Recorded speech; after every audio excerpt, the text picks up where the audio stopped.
5 വർഷം ഒരു സ്ത്രീ കത്രിക വയറ്റിൽ കൊണ്ട് നടന്ന് വേദനയും സഹിച്ച് നടന്ന് പിന്നീട് കത്രിക വയറ്റിൽ കുടുങ്ങിയതാണെന്ന് അറിഞ്ഞ് അതിന് ഒരു നടപടിയും എടുത്തിട്ടില്ല ഈ ആരോഗ്യമന്ത്രി.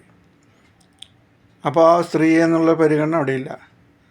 പിന്നെ അമൃത ആശുപത്രിയിൽ കൊണ്ടുപോയിട്ടാണ് അതിൻ്റെ തുടർ നടപടികൾ ചികിത്സ നടത്തിയത്. അപ്പോഴൊന്നും ഒരക്ഷരം കണ്ടില്ല. അപ്പോൾ പ്രതിഷേധം സ്വാഭാവികമായിട്ട് ഉണ്ടാകും. അതുപോലെ തൃശ്ശൂരിൽ ഈ മരിച്ച ആൾക്ക് ഒരു കത്രിക കുടുങ്ങിയതിന് തെളിവെടുപ്പിനായിട്ട് ചെല്ലാൻ പറഞ്ഞ് നോട്ടീസ് വന്നിരിക്കുക, ഒരാളുടെ കാല് മുറിച്ച് മാറ്റിയിരിക്കുക. ഇങ്ങനെയൊക്കെ അവസ്ഥ ഉണ്ടാകുമ്പോൾ ജനങ്ങൾ സ്വാഭാവികമായിട്ടും പ്രതിഷേധിക്കും. അപ്പോൾ പ്രതിഷേധിക്കുമ്പോൾ അതിന് വിമിഷ്ടപ്പെട്ടിട്ട് കാര്യമില്ല.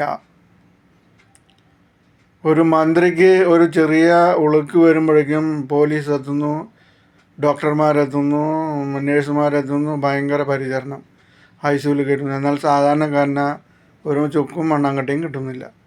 ഇതൊക്കെയാണ് പ്രശ്നങ്ങൾ.